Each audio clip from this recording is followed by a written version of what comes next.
So they're going to get back to me some advice. I went, It can be something. so maybe on it. Go. Coverage on the camera. I got you, Joe. I got you. Thank you. They are very hard to get hold of. Nice armpit. He's got 12 In the big farms. Okay. Wasn't a mindset. Good afternoon, everyone. This is, let's see here, this is the Education Economic Development Committee. The time is now 3:04. I'd like to call to order the meeting of the Education Economic Development Committee, Orange County Legislature. Please note the meeting is being transmitted via live stream video. The public can find a link to this video stream by visiting Orange County website, www.orangecounty.gov.com. I'm trying to look into the camera to see the public here. Clicking on the tab for legislature and locating the Education Economic Development meeting on the calendar. I ask that everyone please silence their cell phones, tablets, and other electronic devices. Thank you. Note, please be mindful that the microphones here in the statutory room are very sensitive and robust. At this time, I would ask if you please rise for a moment of silent reflection, followed by the Pledge of Allegiance. I ask Mr. Sassy to lead us, please. I pledge allegiance to the flag of the United States of America and to the republic for which it stands, one nation, under God, indivisible, with liberty and justice for all.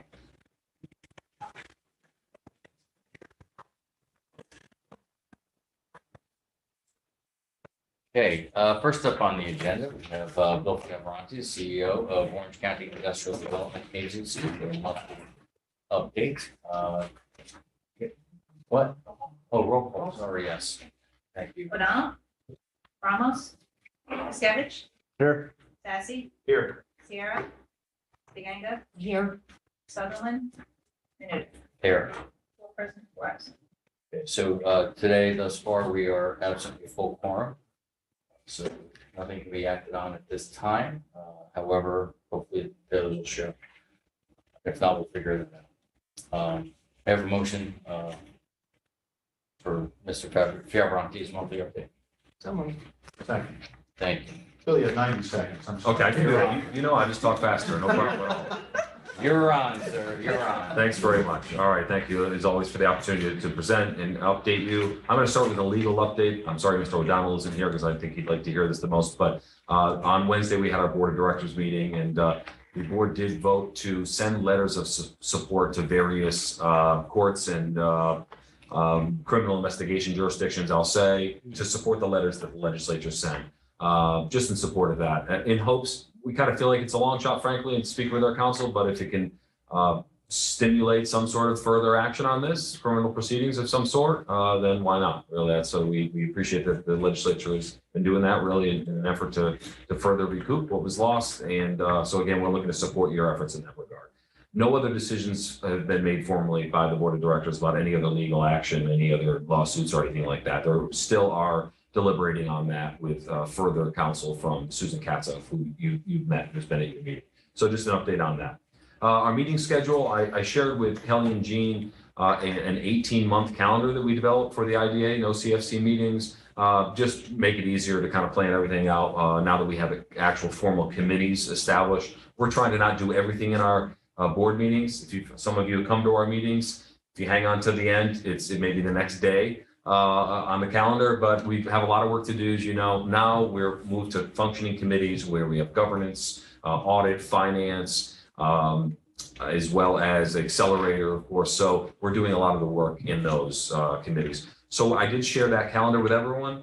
It was also discussed at length. It has been in a few meetings about our meeting locations. Right now, our headquarters, of course, is at the Stewart Airport campus in New Windsor. Been a lot of discussion. Even the county executive has weighed in saying he really believes we should be in the county seat, and the board seems really committed to that. So our lease is up in February, so you know we will be looking at a lot of options, but we're definitely exploring coming to Goshen.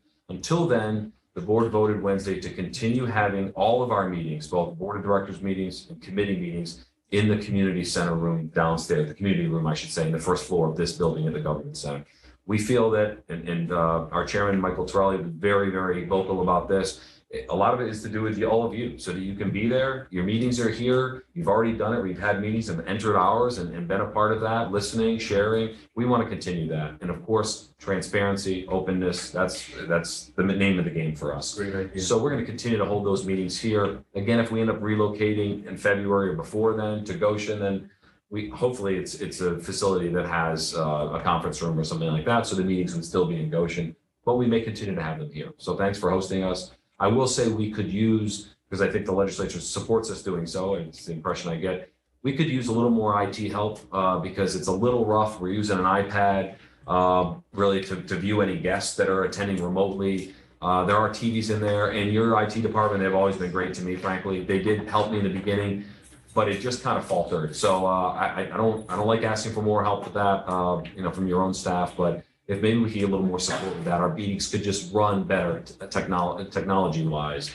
And again, we want to create the best experience, but support for us to be here. So you have that calendar, please look at it. We certainly welcome you to come to any meetings and call me or however we like to in between as necessary. But upcoming meetings, well, we have one on June 7th for the Accelerator. We have probably the only Accelerator location we'll be continuing is in Warwick in the refurbished Manor House there. Mostly because we pay $1 over the entire term of our lease there, 5 years. So it makes sense. And we do receive rents from subtenants. Those leases for those tenants are expired now as of last month. So we're going to look to renew those. And we have one very successful Accelerator client, Scripted Fragrance. It's a candle maker. We've had all sorts of exposure on CBS this morning, Etsy. They were highlighted on TV during the Thanksgiving Day parade, and they're blowing up. So they're looking to take a couple other rooms, the last two spaces we have there. And we'll be talking about that day. Finance Committee, we're getting into financials and such, June 14th. Our regular board meeting in June is the 15th. And governance, I just want to stop on that. That's June 29th. We're going to do that quarterly, but as you'll see on the calendar, we're doing them every month for a few months because we're using the governance committee to dispense with our RFPs, our request for proposals on various services that we're procuring or re-procuring. We want to make sure we can say that everything was procured openly, multiple bids, in the open, in the public's eye. We just completed one for a local labor, construction labor monitor. And we have one for bond council RFP. I know Mr. O'Donnell was asking about that. We'll be dealing with the bond council RFP at our next governance meeting on June 29th. We'll let you know about that. Those are all downstairs. Correct. Everything's going to be downstairs until further notice.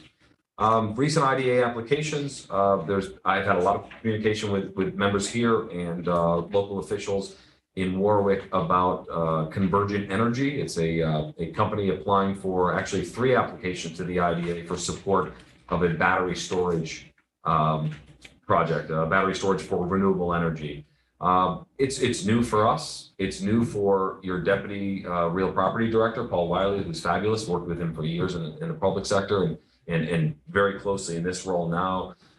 It's new for him in terms of how to do the valuation, what he's worth, what should it be taxed, and therefore what kind of, if any, discounts would be good to that through the application. So we've taken our time on that, frankly. I want to make sure Mr. Cheney knows that as well. We've certainly been in touch a number of times. We had a public hearing, but then we suspended it. We're going to resume that. Probably, I will be in touch with you directly about the dates, but probably the week of May 31st, just after Memorial Day that week. Next week, we're looking to get that on the calendar. We'll have Orange and Rockland be present in part from Mr. Cheney's input.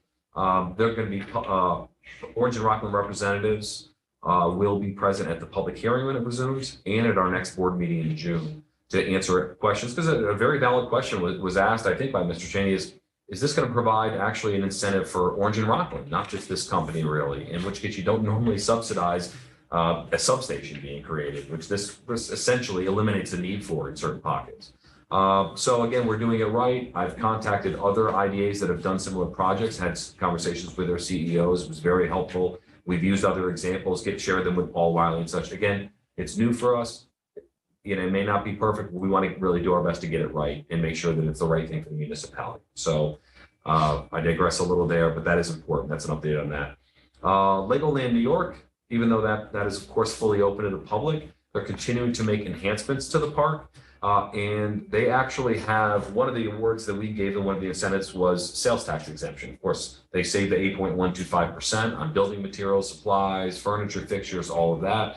Well, they actually have remaining sales tax exemption to utilize. So they're doing a little splash play park. They're going to be making other enhancements. They're going to continue to utilize that sales tax exemption benefit until it expires. So we had a recent meeting with them and continue that. Just want to let you know that.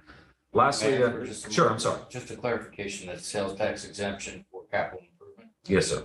Absolutely. That's for a period of time. It actually runs through 2024, so they still have time on that. That was another issue, yes. Also, Royal Wine, we have not yet received it, but I've been working closely with their ownership, with a developer that would build their facility just a stone's throw from here at in the village, where the old Kicker Frosh project was going to be, Kicker Frosh Brewery. This would be probably more than a 400,000 square foot facility. Royal Wine, who is based in Bayonne, New Jersey, and I recently went and visited their facility and met with their ownership and talked about a number of items and what they'd look to do. They would move those jobs and that manufacturing facility from Bayonne to Orange County, and it's always sweet in our business when we steal from Jersey for whatever reason. So we're happy to steal jobs there. It would also consolidate the location they have in I'm forgetting exactly where. Northern, just above town of Newburgh, on the way to Ulster County on 9W, Marlboro, thank you, they're there. Wow, that escaped me. And one of the locations that would consolidate here. And by the way, they're one of the largest producers of kosher wine and kosher grape juice in the country. Manischewitz, you've probably heard of. That's just one of their smaller lines, frankly. They have over, I think it's 700 barcodes, different UPCs for different products. They're wonderful people. I will tell you, they're just an incredible family-owned business that started with family that escaped the Holocaust. So many generations. They have, I can't tell you how many 70-year-old employees that have been there 20, 30 plus years, 40 years in many cases. They have a lot, incredibly low turnover, which tells you they're doing something right. So we want to make sure their application was right. We've looked at drafts of it. So they held off in May, but we expect to get it in the next couple of weeks, and they would be on the docket for our June board meeting for the board to consider authorizing a public hearing to consider those incentives. So I think it's a great project, really exciting. Certainly hope it happens, and I hope the idea can help make that happen. Those are some recent applications and projects we're working on. Just getting back to the RFPs. I mentioned local labor monitoring. For those that don't know, the IDA established a policy in I think 2016 and updated in 19. Where any project that receives IDA benefits on construction labor, 85% or more of that labor needs to be local. Now, local, I should clarify, doesn't mean Orange County. We couldn't possibly handle all the labor, supply all the labor that's needed, but it means the 7-county area. Ulster, Sullivan, Dutchess, Rockland, Westchester, Putnam, and anyone from that workshed, as it's called, is qualified for that. If there's specialty work, for example, Legoland, for example, they had theme park equipment coming from Europe, and you needed to have vendors come and install those and calibrate them. You can apply for a waiver for those things, and that comes off the top of the total. Then whatever's left after your waivers for specialty work, 85% of that. We ensure that happens, and we ensure that the projects carry the proper insurance, signage, everything that's necessary by hiring a local labor monitoring firm. Fellinger Engineering actually did it for a time in the past, and for the last several years, the IDA has been using a company out of Rochester named Loki Brill. They're really one of the tops in the business. It's really all they do is that kind of work. But we put an RFP again to re-procure all our services, including that, and we did recognize, the board recognized that wasn't exactly local. So we received 5 proposals for that RFP. A number were local-based firms. Loki Brill was back in as well. We considered that for a while, dealt with it at the last governance meeting last week, and the board, I should say, selected 2 firms locally to work on future IDA projects doing local labor monitoring. Fellinger Engineering, again, bringing them back, and Land Engineering and Design out of Goshen. So we'll be wrapping up with Loki Brill on existing projects, but transitioning over to them. Bond Council, I mentioned, will deal with it in the next government's meeting, committee meeting on the 29th of June. We are going to be putting an RFP out probably next month for marketing and PR, not just social media, all that stuff, updating our website and such, but we really think that the public needs an education. Local leaders, elected officials, statewide level, need to really understand, kind of separate the facts from the myths about IDA. There's a lot of misinformation that's out there, a lot of misunderstanding. The public, as a result, there's a lot of kind of grandstanding around, especially people in opposition. We see it from our state senator, for example. we think it's important to educate those that really are in this sphere and in this, working in this. All the facts aren't there, but again, the general public, we need that. So we finished the former administration finished a commitment with a marketing company, but we're going to put it out there and again, reprocure that. So I'm looking forward to that. Lastly, we put an RFQ, request for qualifications, a little different, out in the beginning of April for a shovel-ready site analysis project. I talked about it in more length. I won't go into too much detail, but we're looking to assess what properties do we have left and how do they profile? What do they have in terms of water, sewer, other infrastructure, natural gas, fiber optic, et cetera. Of course, all the other amenities, proximity to the highways and such. What do we have? What is truly shovel-ready? What could we going to overlay that information with zoning information and local code so we see what can be done, what types of projects come to those areas, and we're going to look to see if there are properties that could be enhanced and help us bring better projects here. I've talked about it to you for years. I want to aim for tech. I want to aim for sustainable jobs. Even warehouse distribution, as strong as it is, and we have tremendous industry sectors and tremendous businesses here. Eventually, the world's going to change. Self-driving cars, automation. We want manufacturing or better, more sustainable jobs, higher paying usually. Again, we want to get into tech, advanced manufacturing and such. This process, shovel-ready, assessing where can we even locate those projects, is going to really give us a big step forward to being ready to actually go after those types of projects as well. So it's that, shovel-ready. We received 5 responses to the shovel-ready proposal that we're going to be reviewing, again, a future governance meeting. In order here, alphabetical: Archaeology and Historical Resources Services out of Rock Tavern, Barton and LaJudas from New Paltz, Delaware Engineering from Goshen, Eisler Consulting, City of Newburgh, and Passero Associates, also the City of Newburgh. So we'll update you on that. That's a project we're excited about. So I'm sorry for how much time I'm taking. I'll roll, keep running here. Accelerator update. We're continuing to kind of, by attrition, move out of the accelerator space. In New Windsor, we had 3 leases expire at the end of the year, 1 expiring at the end of this month, and our last lease in New Windsor expiring at the end of June. We have worked very, very closely with the clients, the subtenants, to help them find other locations. 1 Seckle Silkscreen looks like they're negotiating with the town to stay where they are. There's a lot of equipment the IDA invested in. In some cases, they even purchased equipment from our subtenants and let them use it again. Very interesting to me. And we're trying to dispense of all that equipment, because if we don't, we're selling most of it to our subtenants. Frankly, if we don't, and for very cheap, closer, they've all depreciated in value, but we are getting good deals because it's the only offers we have. And quite frankly, it's going to cost us to get rid of this stuff after. We don't need a laser fabric cutter or an embroidery machine, dye sublimation printer. We're getting rid of all that stuff. City of Newburgh, we're trying to transition the rest of those tenants to be tenants directly into B4 Holdings. It was our landlord there. City of Middletown, our lease expires around Thanksgiving this year, and I think you're going to see us not renew that. I think that's pretty clear, and try and help those other tenants land safely as well. Warwick, I already told you about. We have some success stories, and I see us continuing there. Okay, finance. We did complete our 2021 audit. It was approved by the audit committee and the board. That coincides with a Paris reporting we need to do. That's reporting to the authority's budget office of the status of existing projects, future, our financials and such. So we had to meet that. We did complete that. In March and April, we opened 2 new CDs. We don't just want IDA assets just sitting there, even as low as the rates are. We want them at least earning another $1 tomorrow than we have today. So we opened CDs recently with Empire State Bank, Connect One. We're also going to be working with Wallkill Valley Federal and other CDs and money markets. So we're doing more of that work. We did transition our bookkeeping and I'd say kind of outsourced CFO work from UHY based in Ulster to RBT based in Newburgh. That's gone very well. They've done a lot of cleanup, general ledger, financial reporting, oversight and controls, and we'll continue to work very closely with them to kind of clean up our house in that regard. Lastly, recent meetings, I did present with Mr. Gross. He and I've spent a lot of time together. He's always calling me, but trying to help him. He obviously, the benefit for him is he knows everyone in the area. So I think Pearson, he usually knows people, but now a different capacity. But it's been fun, frankly, to collaborate with him, and he's a great resource. And his knowledge of county government and the way he's trying to apply that to kind of connect, really solve bottleneck issues between private businesses out there and various departments in the county is an incredible value add that I frankly didn't have the experience, the breadth of knowledge to be able to do, but he adds that whole new dimension. So I do want to give a plug there.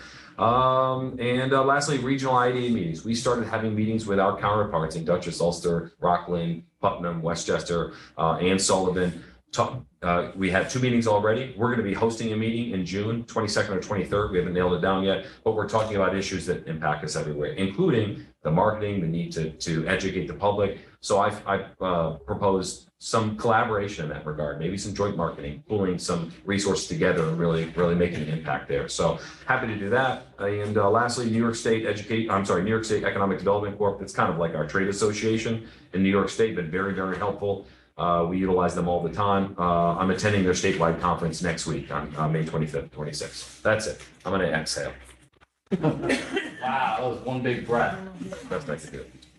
Well, that went past your 90 seconds. Any questions? From Yes. real quick questions. I'm gonna bring you back to the IDA applications. Energy systems. Do Yes. we do an analysis of how much in grants and funding? Because I know right now there's so much money out there to bring us up to the New York State clean energy proposal for like 2030. They want us at 50%. I think it's like 80 or 90% by 2000. So right now, I know, and I think a lot of us have been dealing with our constituents that our electricity rates are through the roof. People are just not knowing how to handle it. So I know that you said that there was some questions on whether O&R and Central Hudson or any of the electric companies were gonna get a benefit out of this. But are we really looking into the cost analysis of not just the project, but what the companies that are proposing to do these are going to get from NYSERDA, from New York State, from federal, from all those different programs? So like they may put in that this is a $100 million project, but by the time they get all those incentives, it's only a $20 million project. Are we looking at real numbers or what they're saying? Absolutely. We have to look at all of their revenue sources for their stack for the product. We absolutely look at that. Generally speaking, including the application, this West Warwick project, Convergent Energy, most of these battery storage and solar projects seem to be getting NYSERDA grants, but because this was done through an RFP through O&R, apparently they either weren't qualified or weren't able to access that. So they don't have that same grant that other projects are getting, which is one of the reasons they're coming to us for mostly sales tax exemption. The pilot schedule, again, payment in lieu of taxes, they're not getting assessed every year by the assessor, it's predefined, is really just for predictability, and a lot of companies are looking for that. They want to know what they're going to be, and they don't want the taxes to be erroneously high and then have to grieve them each year. So the pilot isn't really the main thing they're looking for, it's really the sales tax exemption to provide that other kind of boost. But we have to monitor every other source they have of funding and assess that, and these are a little different. That's why we have to look very closely to find out who's getting the benefit, how fair is it compared to other projects that are there. But we're working closely, but I will tell you, we're learning every day about it. I certainly am. So happy to talk to you more about them specifically. And my second question is, for a lot of the, your shovel-ready sites, so love the fact that we're looking at and trying to be prepared for this, but are we also looking at possibly some of the open space? I have a lot of constituents, and for years we've keep getting vetoed by the governor as far as our preservation. The need for more And open so space, are forth. we looking at So creating? are we also looking at, as far as having the shovel ready for projects that we're looking to, or for people that come here that wanna look for it, but are we also looking at the benefits of, that product or projects actually helping to create some of the open space so that we're not gonna turn into where it's just all warehouses? For sure. And My response would probably be that, to be honest, is always straightforward. We're not in the business of open space, I know to be quite honest. So we are in the business of utilizing and developing space. We want to do it in a balanced approach, no question about it. I absolutely believe that to the core, and I want to do what's right for the communities. That's why you see me at Association of Town events. I want close relationships with our municipal leaders, so we're aligned as to what they want. Some believe that, hey, that our job is just push things and the municipality has to push back. I don't really approach it that way. Frankly, it's more of a partnership. So I think that's important in our approach. but I wouldn't say we're making it a priority to identify open space. But it's another thing I'd talk to you more about, and I think we need to coordinate with OSI and others to make sure that we're doing that properly. Because again, that balance is important. I don't mean to say that, but day to day, we're trying to If we keep pushing forward for all of the shovel ready and so forth, and we lose those farms, we lose that open space, that we can't ever get it back. And we have a lot of buildings that we know, a lot of empty buildings that are there that I understand that they really can't be utilized because they were built so long ago that the technology, the things that they need would not be, I guess, financially responsible for being able to redo that building and make it so that it's something they can use. So as people move in and move out, we're getting left with a lot of empty space. And if we just keep utilizing all of our open space, that we'll never get it back and we'll lose something. Couldn't agree with you more. Again, we need to strike balance here, and kind of it's the beauty of what we have here, that nice balance between commerce and open space. So I agree. Mr. Sorensen and his group assist us with that. I guess, yes.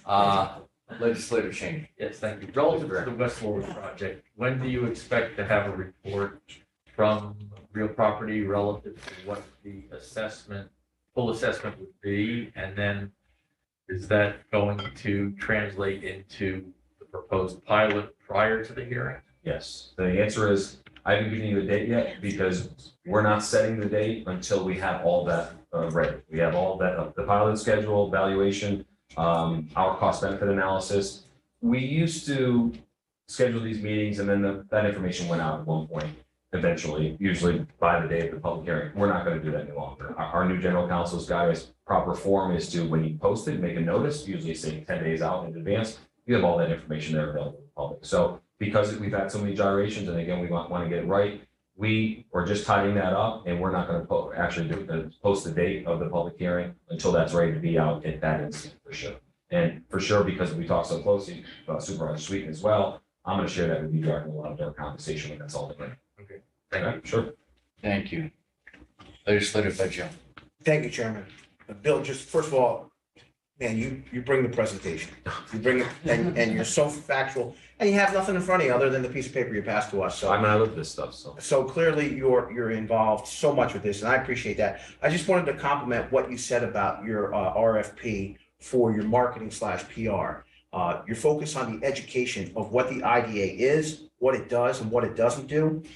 There are people throughout this region who like to say things that they don't know what they're talking about. And I just wanted to compliment you for addressing that issue. And you got my support 100% behind that by making sure that as the IDA continues to move forward, people can learn from the municipal level to the county level to the state level, what an IDA does and what it doesn't do. So thank you for bringing that Thank you, to sir. the table today. I appreciate that. Thank you. Thank you for that Thank you, comment Chair. as well. I mean, this is the education economic development. And where else should we be educating the public? So thank you so much for your time. If there's nothing else. Thanks very much. Have a good weekend. Next on the agenda, we have Mr. Alan Sorensen, Commissioner of Planning Department.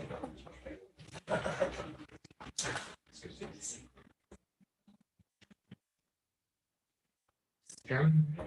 Good afternoon. How are you? Okay, yes. Good to see you again. Yes. First up on the agenda, 2A, we have review of applications for inclusion of lands in agricultural district number 1 and review secret. May I have a motion? Second. Nanga and Scott. Sir, you have. So this year, we have 3 applications for properties for inclusion in Ag District number 1. And the one is in the town of Hamptonburg. It's for a property that's 19.6 acres. The second is in the town of Walk Hill, 11.2 acres. And the third one in the town of Warwick, which is 8.5 acres. These applications have been reviewed by the Ag and Farmland Protection Board, and as well as the municipalities. For the property that was in the town of Warwick, the town did submit a letter not recommending that property be included in the ag district. However, the Ag and Farmland Protection Board went out, visited the site, and the recommendation from the Ag and Farmland Protection Board is to include all 3 parcels into the agricultural district. It's my understanding has been some communication back with the town, and they're at least not overtly opposed to the inclusion of the parcel within the ag district. I did speak to the supervisor. And so did I. Oh, okay. Yes, so just to add to that, we're not in an adverse position. I did speak to the supervisor and doing our due diligence for this meeting, and originally that was the first take on this, but after seeing it and realizing what the value was there, it's down to the story. It's very good. Is that the Underdon Road one? 8.8 Yeah, acres. I mean, it looks like it's in the middle of a residential section. Right. It is, but it does back up. It's bordered on three sides by ag district land. They're growing hay out there. Right. Was that the one that looked like it had an ag exemption, but then lost it Yes. and now wants it back? Well, yeah, what happened is the current owner purchased the Okay. property at the same time we're doing Didn't 8-year file. review, so they didn't have a chance to Okay, get back to us. okay. So, sorry to interrupt, but I thought that was a key component. No, that was. Thank you. Please continue, sir. Oh, no, hang on. Don't go anywhere. Sorry. Don't go anywhere, we're not done. Okay, okay. We're not done. Public hearing. Let's see here, so that was that portion of it, we did the application, we just did that, and, the public hearing is gonna be held on 6/22, No, 6-2. excuse me, 6/2/22, yes, at 6:45 PM. I don't have a location for that, That's right before our meeting. that's gonna be here. Right back. Wonderful, all right, so the public knows that's where it is. Do we need a all in favor for this? or- You can't vote anyway, We're so on- it's informational. Thank you. Informational. Right, Okay. thank you so much. And it did go through rules. And, is that the Yeah, so with, thrust of your presentation? I think there might Yes. be more. Are you good? I'm good. Okay. All right, thank you. I have one question. Yes. On the Twin Arch Road one, Mhm. reading that, it says the Hamptonburg requires 10 acres for the actual agriculturals. Well, They said that was the minimum, that you had to have a minimum of 10 acres for that. so the property It's 19. 19.6. Yeah. Okay, but the majority That of was it. Warwick was. Much more than 10. Was 8. I know, but they don't Do they distinguish. count though, do they count that as? Yeah, they would. That's why I was asking, I was Okay. wondering, so I make sure that we don't set a precedent on that if it's not something that we count. Alan, have a great weekend. Thank you. Okay, Thank you. thank you so much. Next up, item number 3, we have Rachel Wilson, Director of the Youth Bureau. Mr. Chairman, Yes. since we do not have a quorum, I've asked the Director of Youth Bureau and her staff that they can be excused because you cannot take action. These items will appear on the Ways and Means agenda for next week, and we'll talk to the chairman about that. Very appropriate, Chairwoman Benelli, and I thank you for heading that off the pass. So that is scratched from today, and I would like to invite Mr. Gross, Director of Economic Development, for his monthly update. Hello, everybody. Good afternoon, sir. Good to see everyone. This is informational. Capacity. So it's good to see everybody today. You know, this new role as Director of Economic Development is really a perfect transition from my 12 years as HR Commissioner, which really dealt with jobs and employment. And obviously, economic development deals with jobs and employment. We're trying to bring jobs into the county. It's the main thing we want to do here. Obviously, everything that relates to a job, you know, holding your head up high with the dignity of a paycheck is really what it all comes down to, right? So we all know the county executive, his top priorities are expanding the tax base, job creation, supporting industry and commerce as well. And, you know, I've really been working to re-energize the Economic Development Office in the 4 to 5 weeks I've been in this role. My first day on the job, I was actually invited to speak before the Monroe Town Board regarding the Dino Park. Ultimately, the developer decided to go in another direction on that. We're working with the Orange County Partnership right now, to try to find another site. The county exec's committed to that project landing somewhere in Orange County. So we're looking at other municipalities. You know, they're looking for about a 60 to 70 acre site. So if anybody's got a good project site in mind, throw it out there to the committee. With that said, you know, this project will create 150 jobs, has about $12 million in capital investment as well. So aside from that, I've been, you know, one of the first things I wanted to do was take inventory of all the economic development projects that we have going on in the county. So I figured the best way to do that would be to really sit down and talk to all the chief elected officials, right? First community I decided to go to was back to where I felt very comfortable, where the county exec felt very comfortable. We both started in the city of Newburgh. And there's a lot going on in the city of Newburgh. So we figured that was a good place to sit down and talk to the city leaders. I met with the city manager, I met with the mayor, some council people regarding what's going on in Newburgh. And there's quite a bit going on. I know you're familiar, Mr. Menuda, but we've got the boutique hotel downtown. You got plans to renovate major municipal buildings, including the police department and the fire department.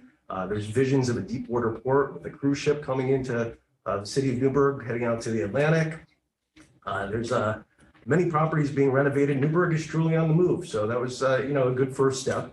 See what's going on in Newburgh. I then took it to Port Jervis, Mr. Fagione's neck of the woods, and talked to Mayor Decker out there. There's a lot going on in Port Jervis as well. The city's truly experiencing a renaissance right now.